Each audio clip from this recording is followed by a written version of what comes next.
do the recording. Okay.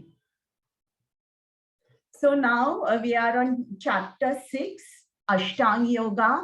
Again today, 1/3 of your Bhagavad Gita will be over. We just saw the summary of chapter 5. And now let's see what is there in chapter 6.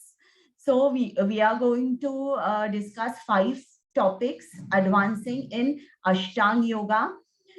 Sama Buddhi Vishishyate. So this is the key word. The second topic is stages of Ashtanga Yoga, Rahasi Sthitaha. Third is why control the mind. So this is explained by Krishna. So the key words are Abhyasena to Kaunteya. The fourth topic is destination of an unsuccessful yogi. And the key words are Suchinam Shrimatam Gehe. And the fifth topic and most important revelation is Bhakti Yoga is the topmost yoga. Yukta Tamo Mataha. So let's study Ashtanga Yoga. Once again, welcome. Okay. Now, what is yoga? Do you think you can unmute yourself and you can answer my question? I will give you. Yes, now you can unmute. Do you think this is yoga? You can see this person. He is doing some kind of, this Dhanurasan, and then he is on a mountain where it's snowing. So do you think this is yoga? No, Mataji. Okay. So Yoga, can someone tell me what is yoga? What is your definition? You can raise your hands or you can answer. Meditation. Yoga Chitta Vritti Nirodha. Restraint of Okay. vritti.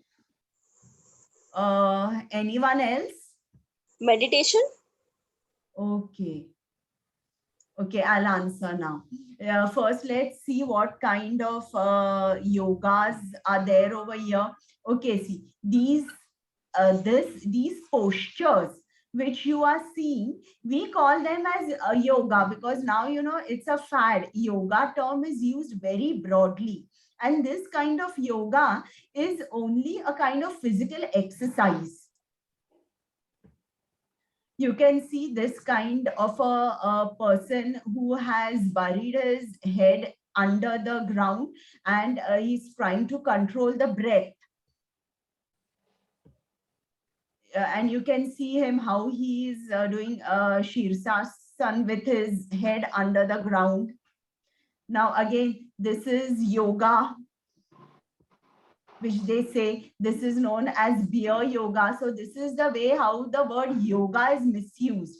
This is known as goat yoga. This is chair yoga or office yoga. Again, there are many kinds of yoga in your different states. In pregnancy, there is a certain kind of yoga you do. Okay, so all this is actually yoga. It's just a form of exercise, but yoga is connecting to Krishna. So you can connect to Krishna by karma, by knowledge, by today I'll be speaking about Ashtanga Yoga. You can connect to him by Bhakti Yoga. So it's like there are many roads that lead to the same destination. So you can find which is yours and what Krishna, which yoga Krishna wants us to do. Okay, Ashtanga Yoga. So first, I'll just take you through the steps which we have done so far. The first thing, if there's a person in this material world and he wants many things from the Lord, and he knows that he cannot get all of these things by his mere effort. So what does he do? He worships demigods. He gets a result. So this kind of a person is known as Karmakandi. He worships the demigods, and after many years of worship, he realizes that there is someone who controls the demigods. So who is he? Knowledge dawns upon him that Krishna is the supreme controller. Now, when he realizes Krishna is the supreme controller, he moves from being a karma kandi to a sakam yogi. Now he goes to Krishna, he worships Krishna, he does service to Krishna, but he has some things in his mind. I will do something, but I want something from the Lord. I want the fruit. So this person is known as a sakam yogi. He has desire for fruit. Now, after being a sakam yogi, after again many years of worshipping Krishna, he realizes that Krishna is the supreme controller.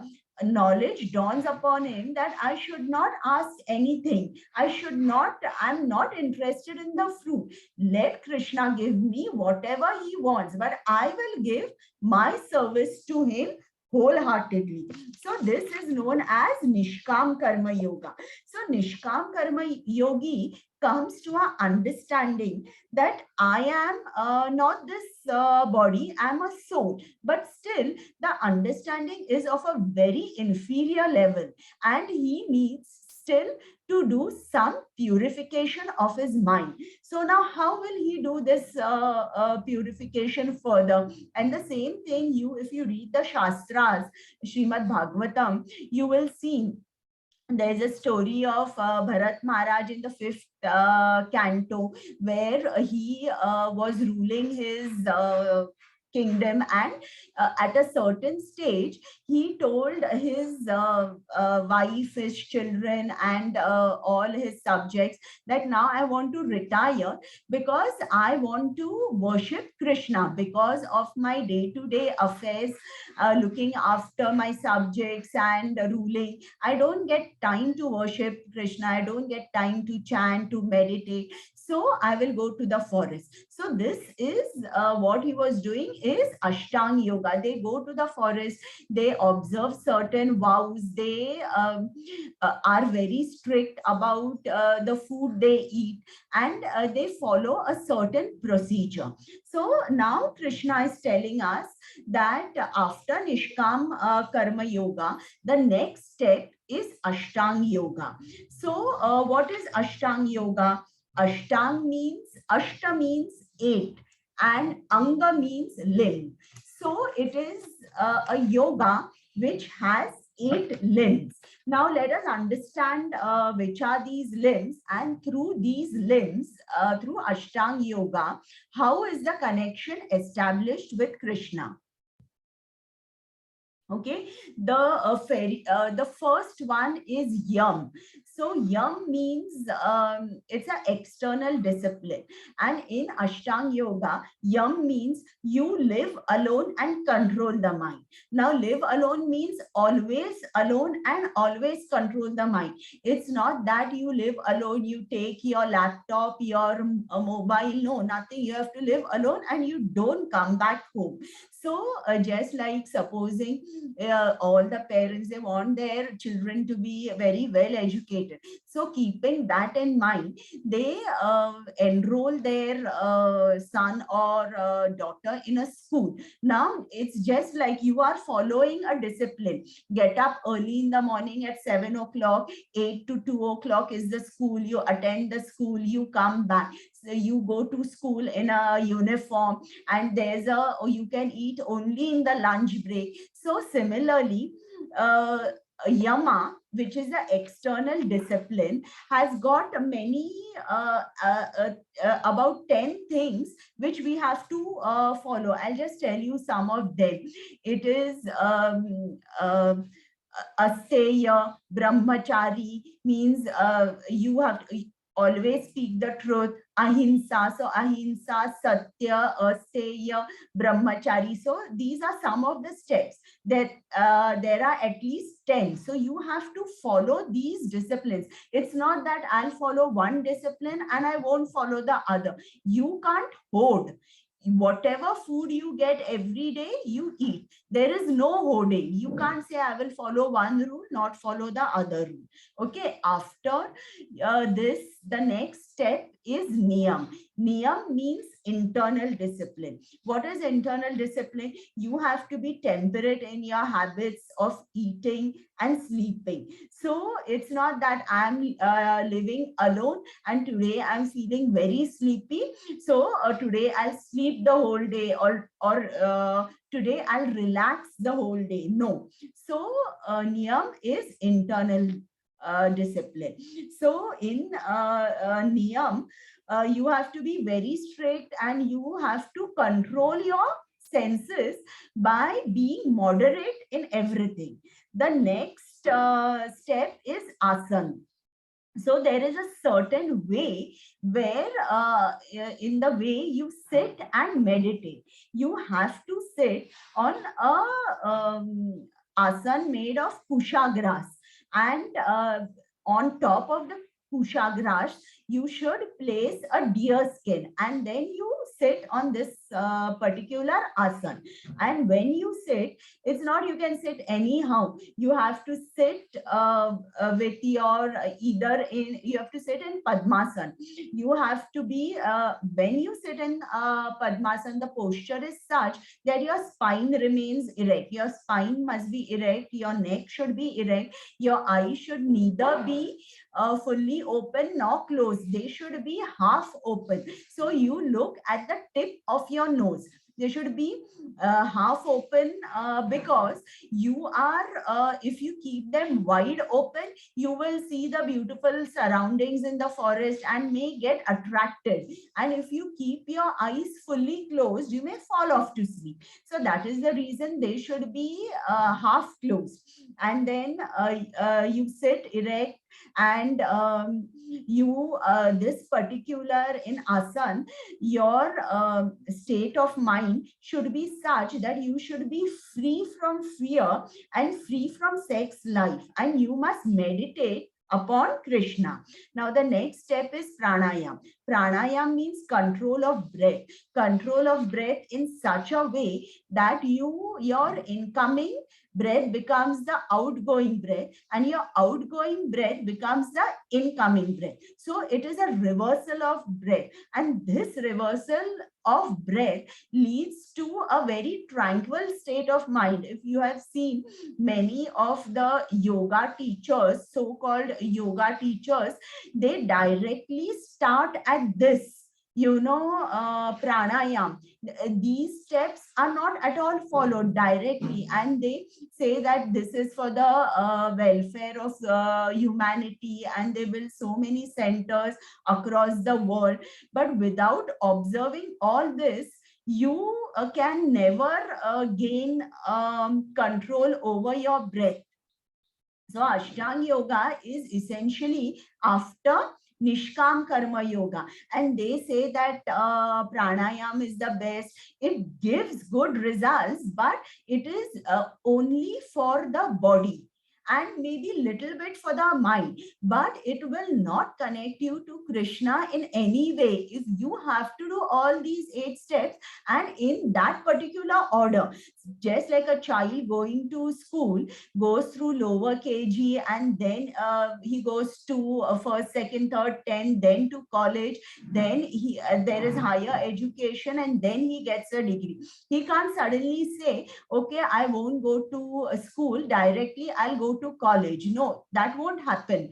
So similarly here also, you can't say I'm not going to do these things and directly go to pranayam.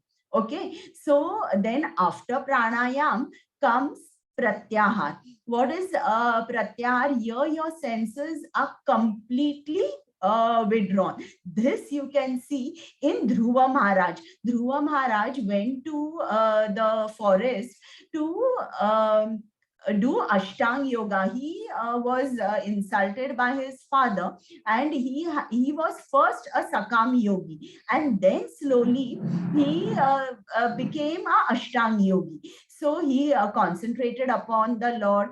Narad Muni told him, gave him a mantra of Om Namo Bhagavate Vasudevaya. So Pratyahar, where he was living only on the leaves, that to the leaves of the tree that were fallen down, and the withdrawal of senses was so much that he used to have his food like leaves or whatever only once in 3 days, then once in 6 days, then once in 9 days. So there was so much control over his senses. So that is Pratyahar.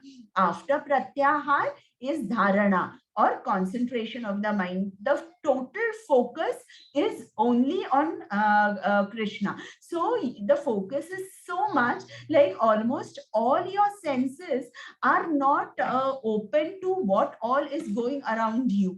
They're so much concentrated on the God that even if a snake or a tiger comes nearby, you don't realize also that there is a wild animal near me. So that is dharana. And then after the concentration is so much, then you become totally absorbed in God. And when you are totally absorbed in God, then the samadhi or the union happens. In dhyan, your mind is so steady that it's just like a lamp in a windless place. So the lamp is not going to flicker. So your mind does not flicker at all. And then is samadhi, or the integration with Krishna. So can you see this? Ashtang Yogi, can you see this tiger who is there behind? So they're totally free from fear. So this is what I told you. He should live alone in a secluded place and should carefully control the mind. Niyam means his habits of eating, sleeping, working should be moderate. I explain about the asana that he should sit on a kusha grass asana and then cover it with a deer skin. And then they have said the seat should neither be too high or low, and should be situated in a sacred place. Then they have given, you can see him in Padmasana, which helps your spine to be erect, your neck is straight, and then you steadily look at the tip of your nose. So this person, does the mind becomes subdued, devoid of fear, and this person should be one thing, devoid of fear and free from sex life. Only then you can meditate upon Krishna. And pranayam also have said that you have to reverse the breath. Pratyahar is cessation of material existence. Dharana means there are no material desires at all. Even you don't have the desire to eat, only the eating is done so that the soul remains in the body. If you have seen in our 6 Goswamis, Rupa Goswami and Sanatan Goswami and other Goswami, they used to go to door to door to ask for Madhukari or Bhiksha. So during that time, they used to have only one chapati, not even more than that, not even 1.5, or even if 2 were served, they will have only 1. So what is that? They just wanted to make sure that their soul and body are together. Dhyan, I have explained. And samadhi. In samadhi, one is never shaken even in the midst of greatest difficulty. This indeed is actual freedom from all miseries arising from material contact. So this samadhi state you can see in Prahlad Maharaj. His father put him in a cage where there were all poisonous snakes, and every day, almost every day, he was facing a trial, but still he was never shaken. Okay, now you tell me, are you willing to give this yoga system a try? You can unmute and tell me. Are you going to give this a try? No. No. And what about others? I got only one answer. No, Mataji. No. I have a question. No, na. So let's see what No, Arjun Mataji. says. Yes, it's very Yeah. difficult. Now we will Yeah. see what Arjun is going to say. Okay. Now we all know Arjuna is an pure devotee of Shri Krishna, and not only a devotee but his best friend. So we see when Arjuna was a young boy. Hello. Hello. Yes, you can hear someone is talking. Should I mute? No. Hi, Mataji. This is Shweta. Yes. Actually, the yoga which is described here, and it uses the person should use the deer skin. But is it necessarily like it is necessary to use the deer skin, or there is some other? Okay, I will come to your question at the end of the class. Okay. Okay, because my doubt comes from the fact that Krishna loves animals, so that is why. Yes. I will explain to you all this at the end of the class. Okay. Okay. So that my Please link carry is on. not broken. Yeah. Okay. Sorry. So now- Yeah. Arjuna is an exalted devotee. He's a pure devotee of Shri Krishna, and he is Shri Krishna's best friend. Now here in this picture, you can see that he was Dronacharya's favorite student. And can you see how his concentration is when Dronacharya asked everyone, what can you see? So they said everything. They can see the hills, they can see the trees, the leaves, the flowers, the grass. And Duryodhan said that, my Guru, I can also see you. But Arjuna was the only one who answered that I can see only the eye of the bird. And then he shooted the arrow. So Dronacharya was very impressed with his concentration. And we can see this concentration of his mind is continued his entire life. So here you can see how did he win Draupadi? Because of his concentrated mind. He had to shoot an arrow without looking up. There was a mirror down where he could see the fish moving. So the concentration was 100%. He could shoot the fish who was moving. And then you can see here that, of course, he is one of the Pandavas.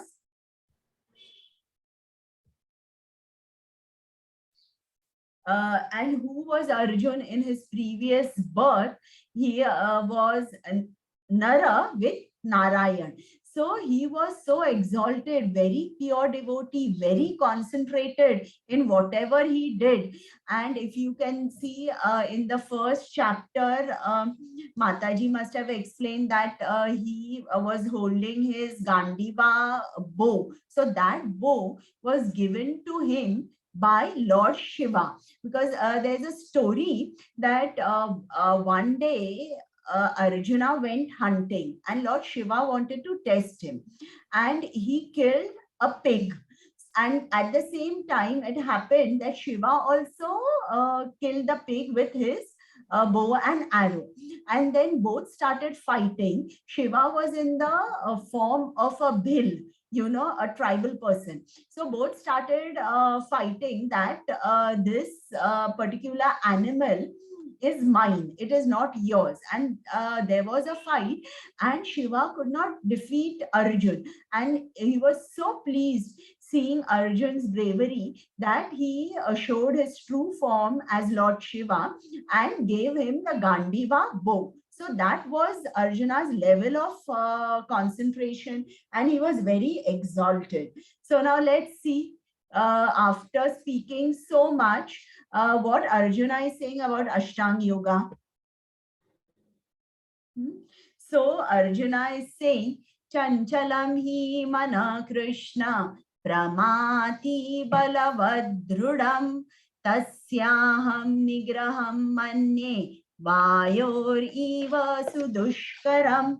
So here Arjuna has said, Krishna, oh Krishna, my mind is very restless, very, very strong, very, very obstinate. I can control the wind, but not the mind. Chanchalam means very restless. Balavad, very, very strong. Dhrudam, very, very obstinate. So I cannot control the mind. So this, who is saying this? Arjun. I just showed you what a pure devotee, how concentrated Arjun is, and how exalted he is in his position. So what to say about us? When he is saying that the mind is restless and very strong, obstinate, I cannot control the mind. And if he is refuting this process of Ashtanga Yoga, then how can we accept it? So here, now Krishna is saying that, yes, Arjuna, the process is very difficult. There is no doubt, but it can be achieved. If I'm saying that you do this Ashtanga Yoga, means it's not that I'm telling something that is impossible. You can achieve it. But how can you achieve it? By constant practice and detachment. Abhyasena vairagyena. So by practice and detachment, you can control the mind. For one whose mind is unbridled, self-realization is difficult work, but whose mind is controlled and who strives by right means is assured of success. So he says, yes, it is possible. Okay. Now, I want to know from you, what do you think? Is mind your enemy or is mind your friend? What do you think? Enemy, Mataji. Enemy? Why is it the enemy? Because our feelings, emotion is controlled by our mind. It's not like how it's ruling, so like that we playing with that emotion, so it's enemy. Yes. And someone else? If we control our mind, if we control is if we control our mind, then mind yes, is our friend, but if we can't control, then mind control us, then it becomes our enemy. Okay. So anyone else wants to answer? Okay, I'll say. So in our case, mind is our enemy, because where is mind taking us to? See, usually whom do we say enemy? Someone who is trying to kill us or someone who is trying to poison us. So that person or that particular object becomes our enemy. Here, what does the mind want? The mind wants sense gratification. And I told you yesterday, Mataji must have told you how fast we are running towards our death. In the animal kingdom, it's only one sense that is very strong, but in the humans, all the five senses are very, very strong. And how fast we are running towards death. And who is taking us towards death? It is the mind, because mind is making us forget Krishna. So when you forget Krishna, who comes in the picture? It is Maya. So our mind cannot live in a state of vacuum. Either we will think about Krishna or we will think about all the objects of sense gratification. So the minute we are thinking about sense gratification, our mind is uncontrolled, and mind is our worst enemy. So just think that your enemy is not living outside you. Your enemy is living inside you and it is taking you away from Krishna. So once you know where your enemy is living, you become very alert and you know that this my enemy is here and it is residing here. Now, once you know where your enemy is residing, that time you can equip yourself to attack the enemy. Now, supposing we know that, say, Pakistan is our enemy. So what do? We have the entire border security force on the line of control, and we have equipped them with all the ammunition, guns, missiles, whatever, because we know where our enemy is. So once you know where your enemy is, it's residing in the mind. You can also equip yourself with the Hare Krishna Mahamantra and get rid of the enemy. But if first of all, we must know who our enemy is and where the enemy stays. Only then we can take the action. Okay, and mind, another thing, in Srimad Bhagavatam, 3rd canto, Arjun has said that the mind is very restless, chanchalam, the word he has used. So it's very restless. I can't control the mind. So in 3rd canto, Srimad Bhagavatam, the speed of mind is given. It is 9 lakh miles per second and faster than sound. So this is how Shastras speak. We can only when we see an object moving from point A to point B, we know the distance and the time taken, then only we can calculate the speed of that particular object. But see how Shastras are giving us the evidence how fast even mind travels, because mind also is material. And mind, now I am sitting here, supposing if my brother is staying in UK, immediately I can go to UK with my mind. I can go to his house, I can speak to him. So that is how fast the mind travels. So this is given in Srimad Bhagavatam, 3rd canto. There's so many interesting facts about the mind. You can read them.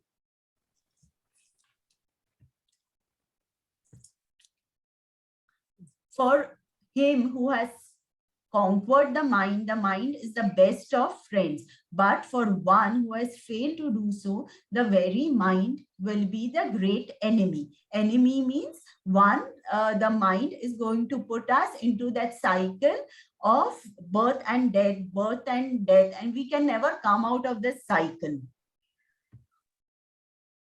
Okay, now Arjuna wants to know certain things. First, he told Krishna that mind is restless and I cannot follow this system of Ashtanga Yoga you are telling me.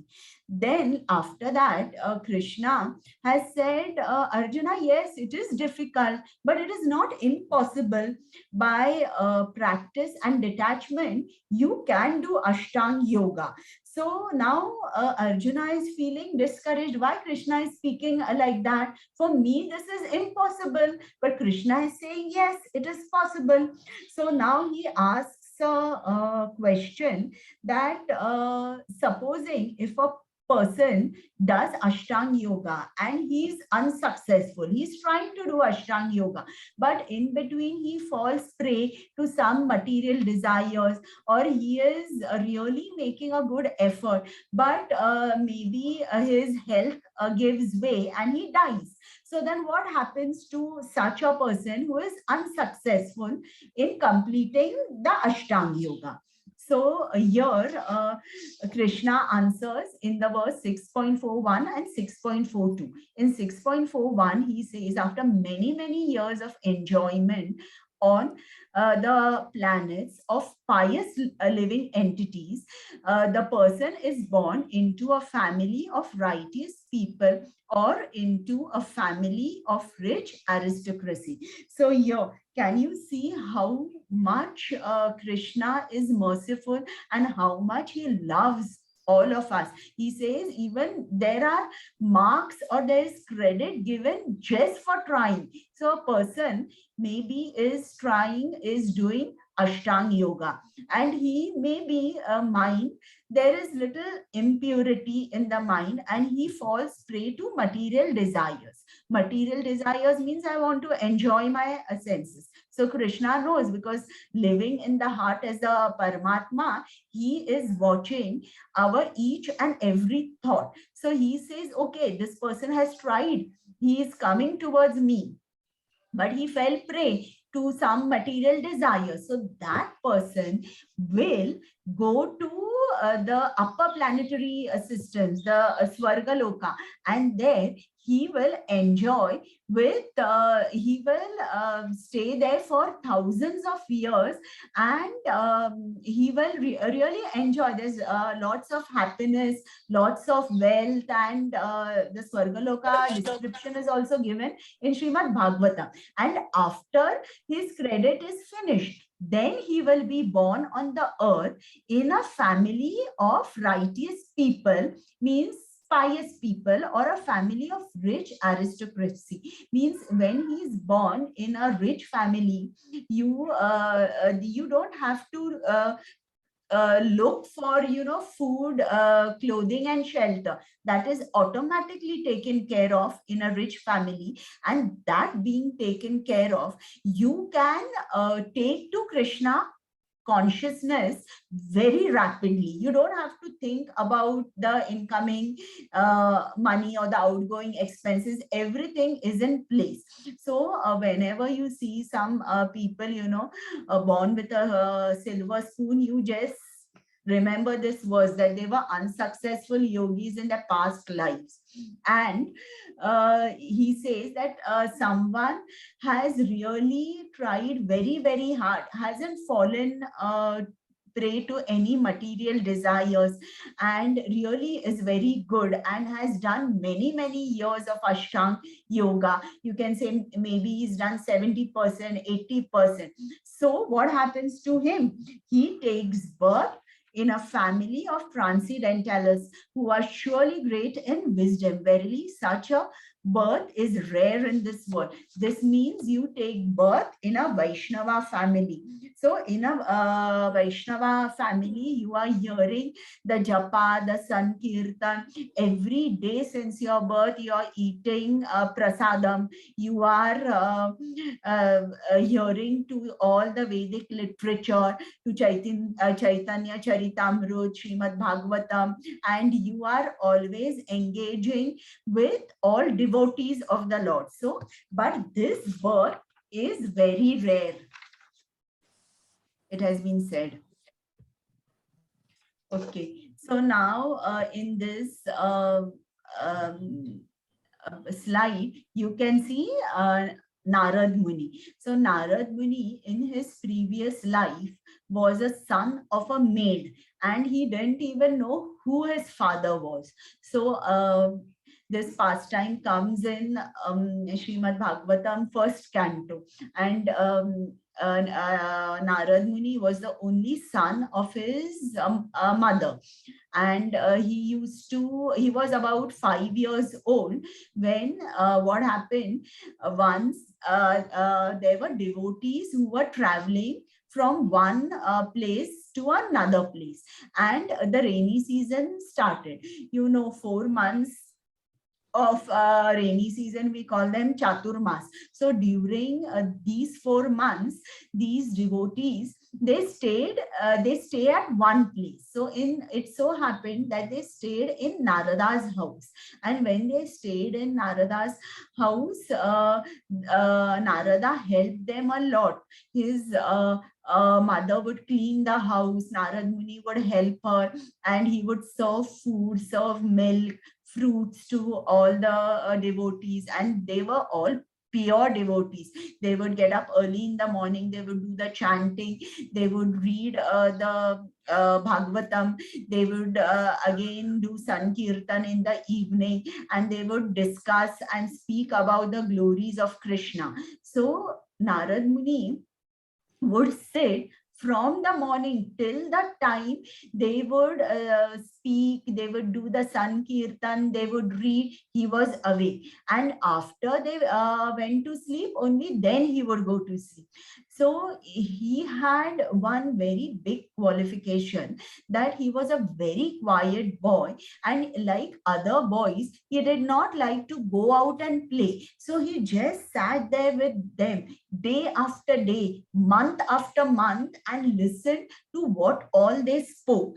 And then he served them with love. He cleaned their plates, and with their permission, he also asked them that, can I eat the remnants that are left in your plate? So they said, okay. And he ate the remnants that were left in his plate, and he got infected and became a pure devotee of Krishna. So how did he get infected? Just like now, if someone has TB, you make sure that you keep his plates, cups, saucers separately. You don't use them. The other people don't use them. Or for that matter, in Corona, the entire person is kept in quarantine. All his clothes, everything, total quarantine. So, so that the infection doesn't spread. And if you do exactly the opposite, if you are eating from the plate of a person who's got corona, you're sitting with him day in, day out, surely 100% you will get corona. So similarly, Srila Prabhupada writes that the bhakti is also infectious. And similarly, Narada, this little boy, got infected and became a pure devotee. Now, when it so happened that at the end of the 4 months, all these pure devotees, they left. And while leaving, they told Narada to do the japa, to chant the glories of Lord, to do Sankirtan, and they left. And one day what happened after they left, his mother was milking a cow in the backyard, and Narad Muni was waiting for her. So she didn't come for a long time, and he went out and saw that she was bitten by a snake and she died. And poor lady, poor boy, he had no mother, no house. Now what to do? His mother has died.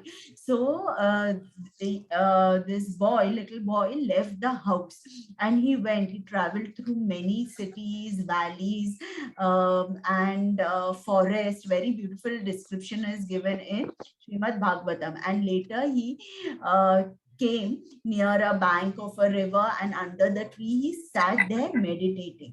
And when he meditated, he just got a glimpse of Krishna, and he was so attracted to Krishna that tears started flowing down his eyes. They have given all the symptoms also, which were exhibited by this Narad Muni. And then after his death, immediately he was transformed.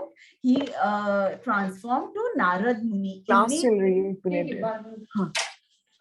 Okay, someone is making noise. Please mute yourself. Okay. So immediately he was transformed to Narad Muni, immediately. And immediately he went to the abode of Krishna, and he was there with, he's there as Krishna's Parshad.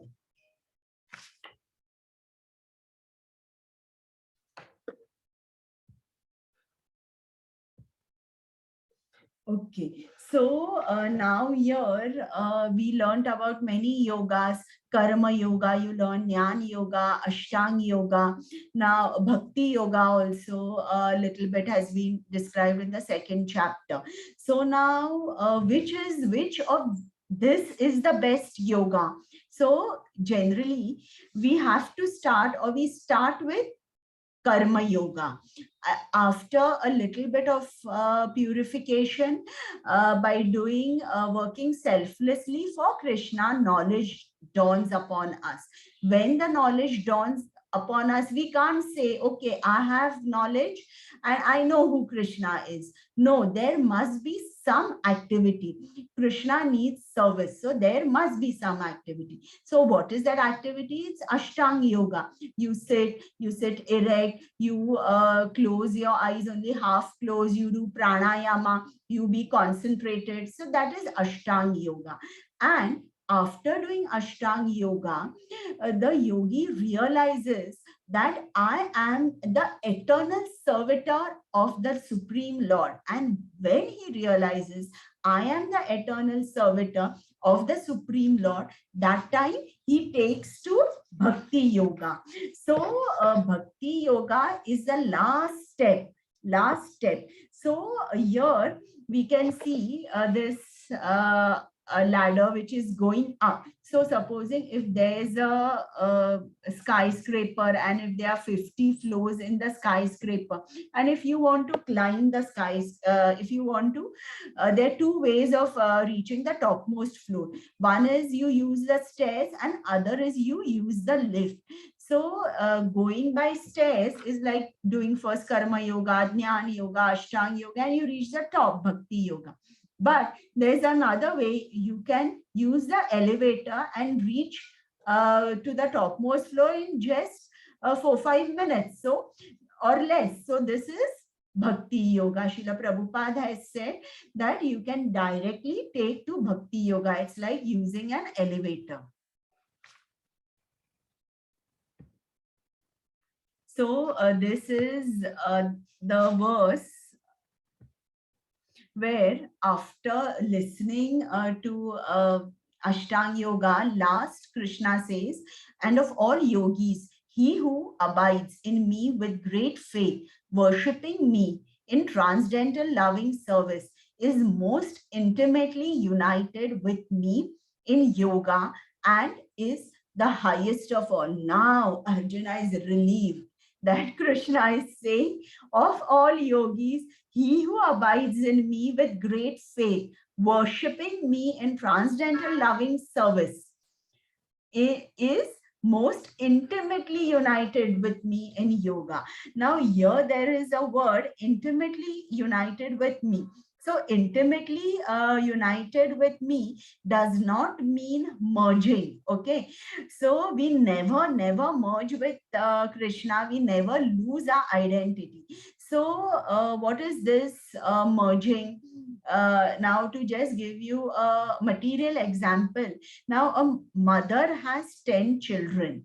Now were the children merged with her even before birth? No, even before birth. Was it that they were mixed with her blood, her muscles? No, they were separate. And even after they were born, they were separate. So they always had their separate identity. So intimately united with him means our relationship with him is intimate. It could be the relationship, could be like master and servant, or could be friend, or could be like the gopis in which they see Krishna as their lover. Or it could be like Vatsalya Ras, in which Mother Yashoda and Nanda Maharaj, they love their child Krishna. So it is, you can have a various relationship with Krishna, but you never merge with Krishna.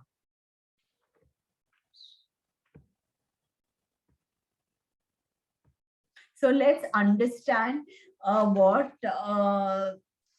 yoga means in different yugas.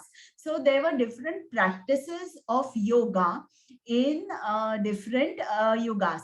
Can someone tell me which are the 4 yugas? Did I? 1 minute. And Satyuga, Dwapar Yuga, Treta Yuga. yes, and One more. Kali Yuga. yes, in the yuga in which we are staying. So in Satyug, what was the process of self-realization? Is to do meditation on Lord Vishnu. We just saw Ashtanga Yoga. So that was the process in Satyug. In Treta Yuga, it was fire sacrifice. Dwapar Yuga, it was elaborate temple worship, and Kali Yuga, it is the chanting of the holy name. And the same result which was obtained in Satya Yuga by doing meditation or by sacrifice in Treta Yuga or elaborate temple worship in Dwapar Yuga, the same result is obtained in Kali Yuga by chanting the holy name of Krishna. So here, where are all these references given? These references are given in Srimad Bhagavatam. Krute yadhyayato vishnum tretayam yajato makhai dvapare paricharyayam kalau tadhari kirtanam. Krute means Satyug. It is also known as Krutayug. Dhyayato Vishnu means you meditate on Vishnu. Tretayam yajato. So in Treta Yuga, the yajna or the fire sacrifice, Makehi, fire. Dwapare is the elaborate temple worship, and in Kali Yuga, it is Sankirtan. It is the chanting of the holy names, or the Kirtan, or the Japa.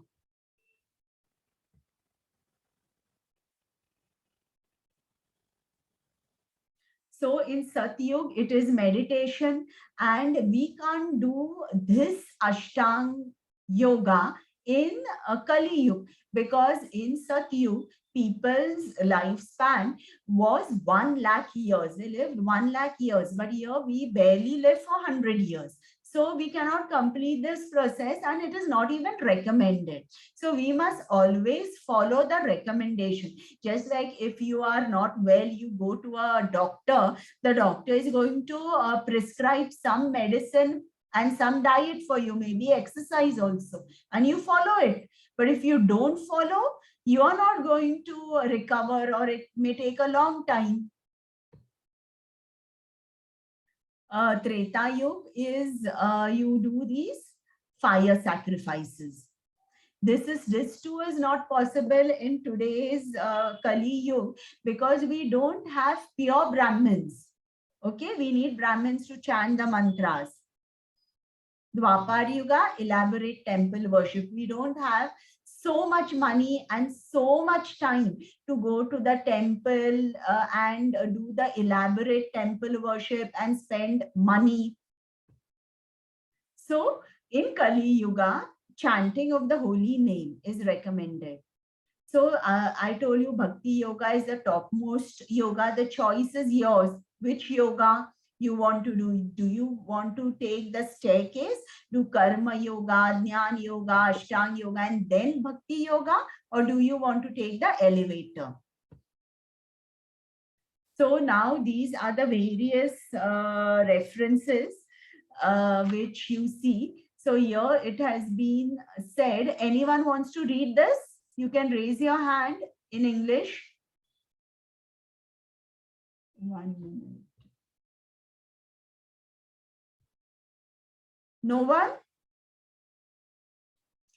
You can unmute yourself, no? Okay.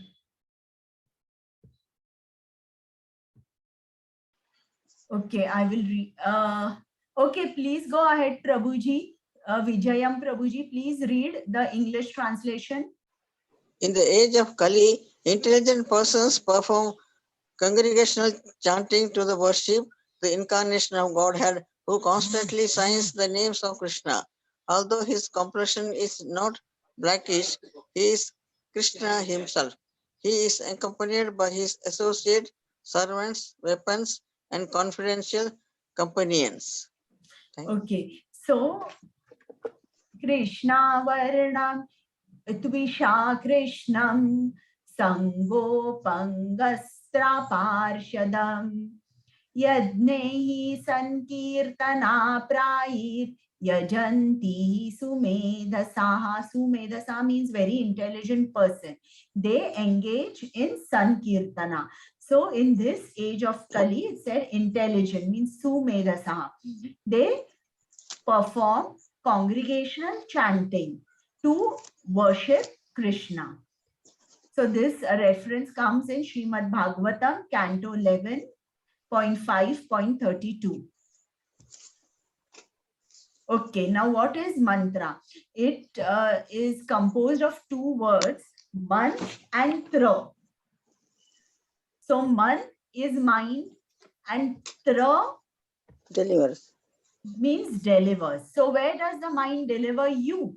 The mind either delivers you if you are attached to Maya, means you are in that cycle of life and death. In that cycle, you never come out. But mantra is the mind delivers you back, delivers you back to Krishna. I'll just mute you all. So mind delivers you to Krishna, back to Godhead. So that is mantra. Okay. So what is the activity of the mind? The mind must do something so that you go back to Krishna. So the activity of the mind is to chant the japa. Here Krishna has said in 6.47 that one who always abides in me in great faith worships me in transcendental loving service. So this is the activity of the mind.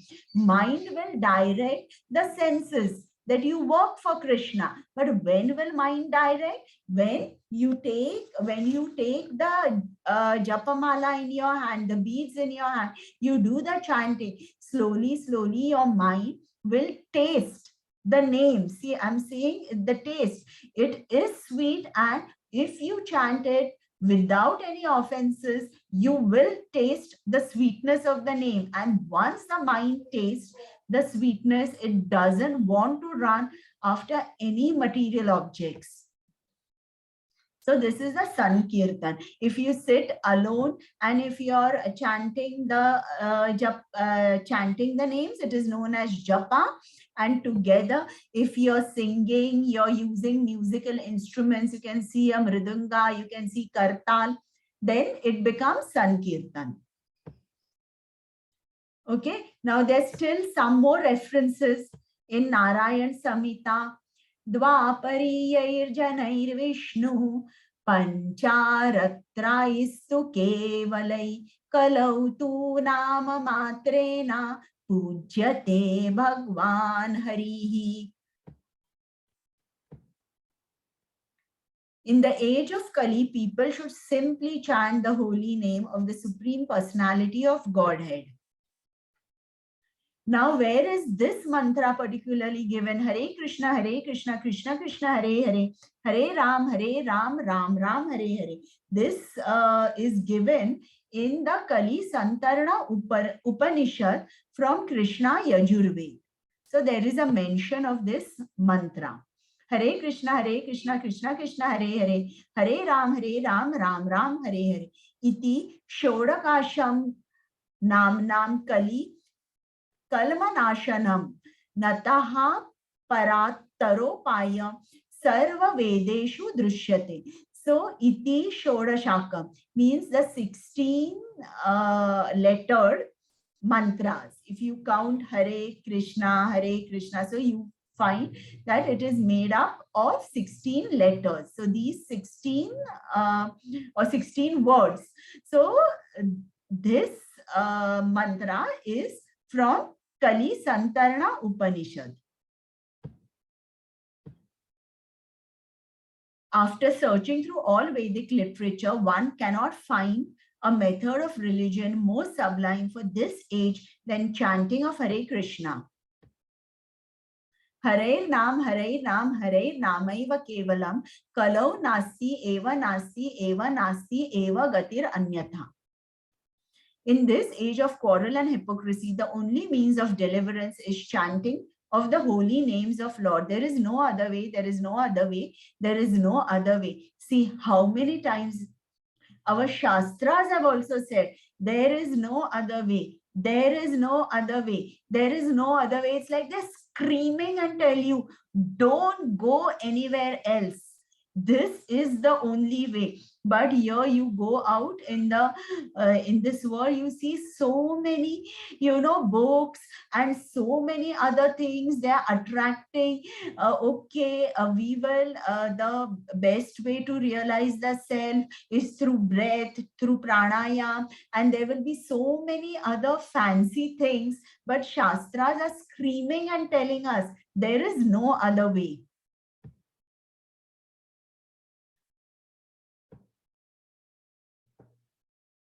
This is in Chaitanya Charitamrita Adi Leela 17.21.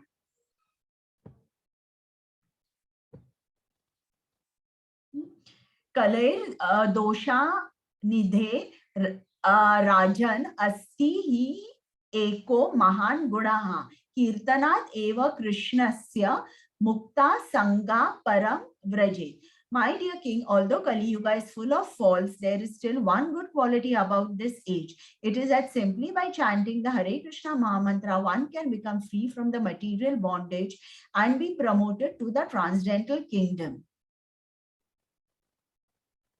So again, the Shastras are telling us that yes, Kali Yuga is full of faults, but the golden quality of Kali Yuga is that simply by chanting the names, one can be free from material bondage and go back to Godhead. This is in Srimad Bhagavatam 12.3.51. Now, where is this given in Bhagavad Gita? We are reading Bhagavad Gita. So in chapter 10, 25th shloka, it is said, of all sacrifices and the chanting of the holy name.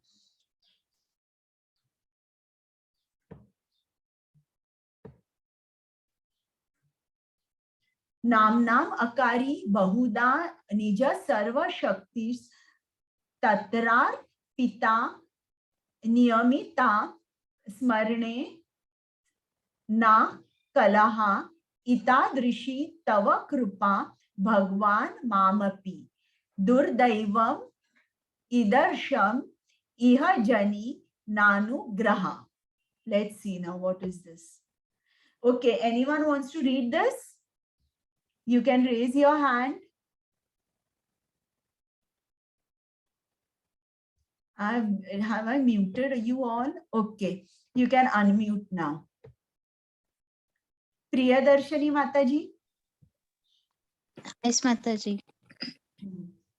My Lord, O Supreme Personality of Godhead, in your holy name there is all good fortune for the living entity, and therefore you have many names such as Krishna and Govinda. You have invested all your potencies in those names, and there are no hard and fast rules for remembering them. See, it is so simple. Krishna has said that this is the most easy process for you to come back to me, because I have invested all my potencies in my names, and you can remember them any time, any day. You can remember them. There is no hard and fast rule. See, so simple. Imagine if you have to do Ashtanga yoga, doing that pranayam and all that reversal of breath and everything. It is so difficult. So this is again in Chaitanya Charitamrita Antya Leela 20.16. Okay, now let's see the do's of chanting. Before you chant, I will show you at the end of our class, you have to start with the Panchatattva mantra. What is the Panchatattva mantra? Jai Shri Krishna Chaitanya Prabhu Nityananda Shri Advaita Gadadhara Shri Vasadi Gaur Bhakta Vrinda. It is because of Shri Chaitanya Mahaprabhu's mercy, and because of all his companions, that we have got this Mahamantra. So before starting the Hare Krishna Mahamantra, we pay our obeisances to the Panchatattva. So in the center, you can see he is Chaitanya Mahaprabhu. Next to him is Nityananda Prabhu. Then is Advait Acharya. Then is Gadadhar Pandit, and he is Srivas Thakur. So Chaitanya Mahaprabhu, Advait Acharya, Nityananda Prabhu, Gadadhar, Srivas, we pray to them, we take their blessings, and then we start with the Hare Krishna mantra. After completing one round of Hare Krishna mantra, again you have to say, start your each and every mala with this mantra, Panchatattva. So how must you chant? You must chant it loudly, not very loudly, but loud enough so that you can hear the mantra. So chant and hear, chant and hear. Don't involve the mind in between. Okay, keep the mind away.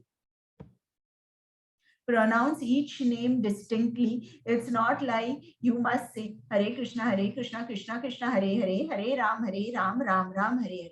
Don't go at a speed so fast that the words mix, and you hear fish like that. No, each word must be distinct, audible, clear. Okay, so how will you chant? Chant with respect, devotion, concentration. So to chant with respect and devotion, you must read Bhagavad Gita every day. You must make it a habit to read at least 5 shlokas and read the purport, because when you read the purport, you will develop a lot of respect for Krishna. You can also read Srila Prabhupada's books, and you can see what a high level of devotion Prabhupada showed even when he was in USA and things were not going in initially the way he would have liked to. So this is how we also imbibe we learn something from the pure devotees. You can chant in any place, sitting, walking, facing any direction. You can chant at any time. However, it is recommended to chant in the early morning hours, because early morning your mind is calm. There's no doorbell ringing, no phone calls. So it's a good time to chant.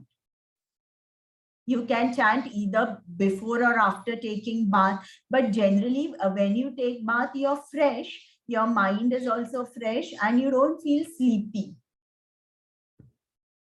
It is recommended to chant by keeping a count, and preferably on a Tulsi Mala having 108 beads. So this is known as Sadhana Bhakti. We have to do this. Why do we have to do this? Because it is a discipline we need to maintain initially.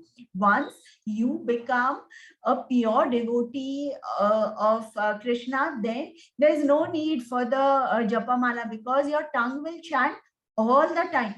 All your 5 senses will be 100% convinced, and the mind will be 100% convinced that I am the eternal servitor of God. What is my duty? Service to Krishna. Don'ts of chanting.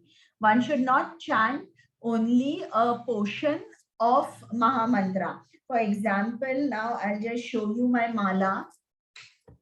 So now this is the mala, and now I'm chanting. So on one beat, I have to chant Hare Krishna, Krishna Krishna, Hare Hare, Hare Ram, Ram Ram, Hare Hare. I cannot chant Hare Krishna, Krishna Krishna, Hare Hare, and on the other beat, Hare Ram, Ram Ram, Hare Hare. No. One mantra means start with Hare Krishna, Krishna Krishna, Hare Hare, Hare Ram, Ram Ram, Hare Hare. That is one beat. So in the Japamala, if you see, there in the center, you see this bead. Okay, this bead, I will show you again at the end of the class, is known as Krishnamani or Merumani. So when you're chanting, you chant Hare Krishna. In chanting, you make sure that you do not use your forefinger. So forefinger is generally used at the time of Pitru Puja, or while in the performance of the Shraddha ceremony or this thing. So this forefinger, you do not use it. You put the jap mala in your bag, but now I'm showing you outside the bag because I want to show you how to chant. And this forefinger should be like this. You, on the middle finger, you have to keep the beads, and with your thumb, you pull the beads towards you. Okay, you are going to pull the bead towards you. Hare Krishna, Krishna Krishna, Hare Hare, Hare Ram, Ram Ram, Hare. So pulling the beads towards you, you go round and you complete 108. Okay, now you have come to the last bead. Hare Krishna, Krishna Krishna, Hare Hare, Hare Ram, Ram Ram, Hare. Now turn. Okay, now turn, don't cross. Turn. And the last bead becomes the first bead. And then before starting, say the Panchatattva mantra. Jai Shri Krishna Chaitanya Prabhu Nityananda Shri Advaita Gadadhara Shri Vasadi Gaur Bhakta Vrinda. Again pull the beads towards you like this, like this, like this, and again go to the end, turn the mala, say the Panchatattva, and again start with the Hare Krishna. I'll come to this again at the end. Okay, now this is common sense that you, while you're chanting, don't answer any phone calls, read a book, a newspaper, TV. So all these things you should not do. So the best time is morning. What are the benefits of chanting? Freedom from the reactions of sin. See, all your unwanted habits, drives. So some of them may be too much addicted to alcohol, smoking. So Maha Mantra can slowly, gradually help you to come out of it. Freedom from anxiety and stress. Can you see how these people, how happy they are? Peace of mind. This is the real happiness, you know. Each time we feel that happiness lies in a good education, it lies in money, and we are going to the wrong place for happiness.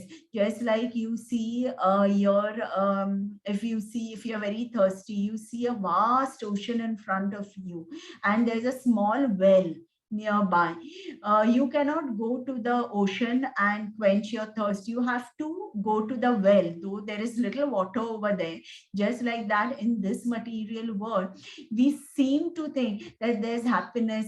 Let me go to a pub, or let me go to a discotheque. I want to see a movie. I want to read these books, or I want to go to a restaurant. So we feel happiness is there, but there is no happiness there.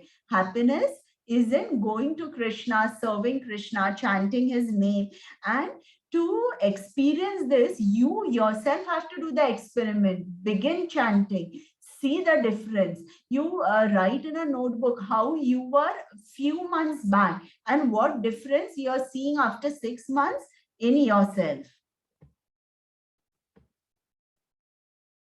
Okay, now here we have what people have said about chanting. Okay, everything started happening for me while I began chanting Hare Krishna. So this is Jean-Claude, the youngest director in France, 29-year-old. So anyone knows who this is? Can you tell me? A founder of Ford. Yes, correct.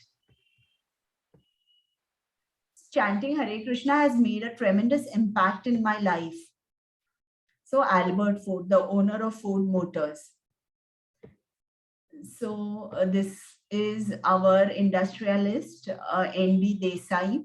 So he also has agreed that he has not found anything more pleasurable. This is Mafat Lal. So he has said, chanting Hare Krishna has helped me face all the ups and downs in my life with a great confidence and peace of mind. See, all this you will understand only when you go out, or you know, you are with the devotees. Otherwise, you will not understand. You will say, huh, someone was saying like that. But when you actually have devotees as friends and actually see them live this life, you will understand. Chanting helped me to give up bad habits. It's changed my vision of things. And if you don't go and mix with the devotees, you will never understand this. So this is some Dutch model. You can see how she was looking earlier and just see her face now. What a transformation.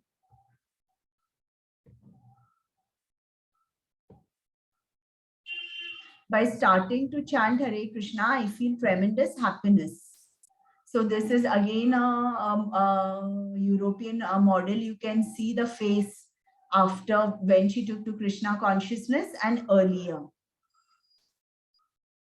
So Srila Prabhupada delivered them. You know, they were most fallen down. My outlook towards life is a lot more brighter after starting to associate with Hare Krishna devotees and chanting the Maha Mantra. He is an army officer. Maha Mantra significantly reduces stress, depression, and the mode of ignorance, and considerably increases mode of goodness. He is David Wolf.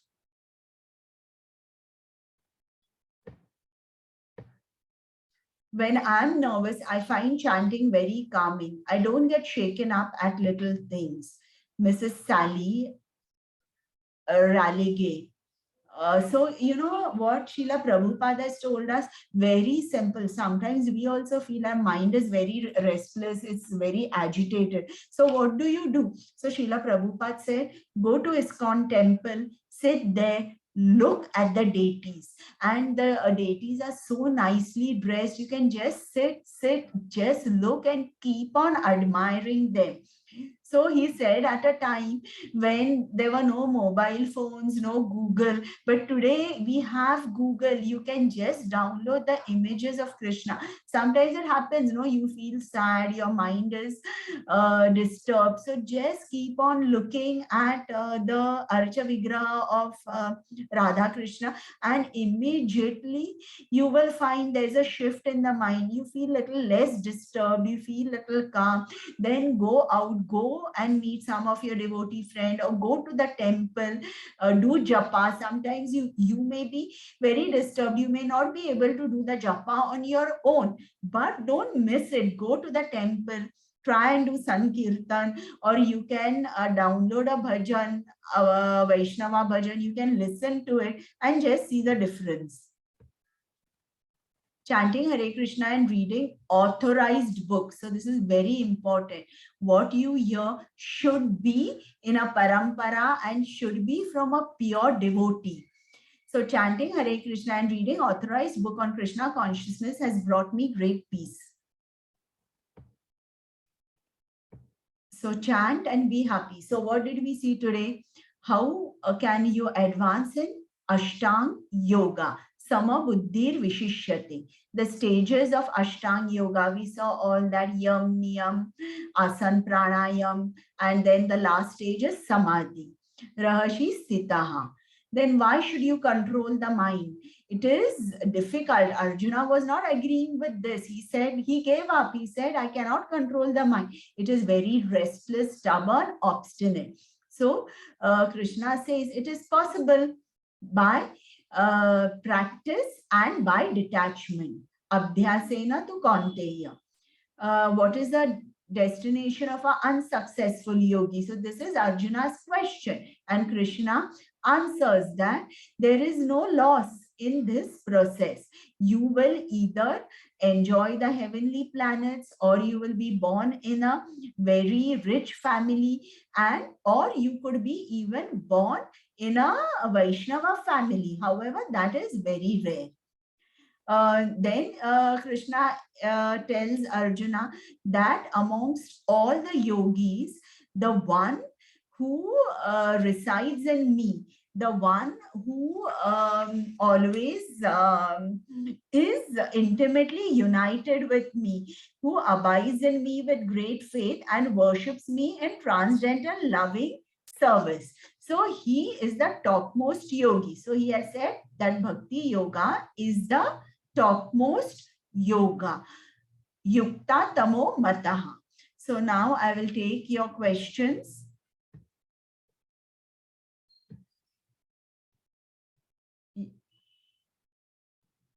I will unmute you.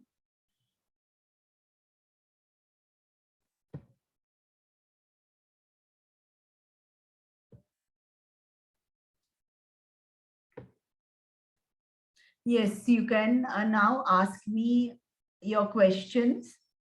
I will stop the recording.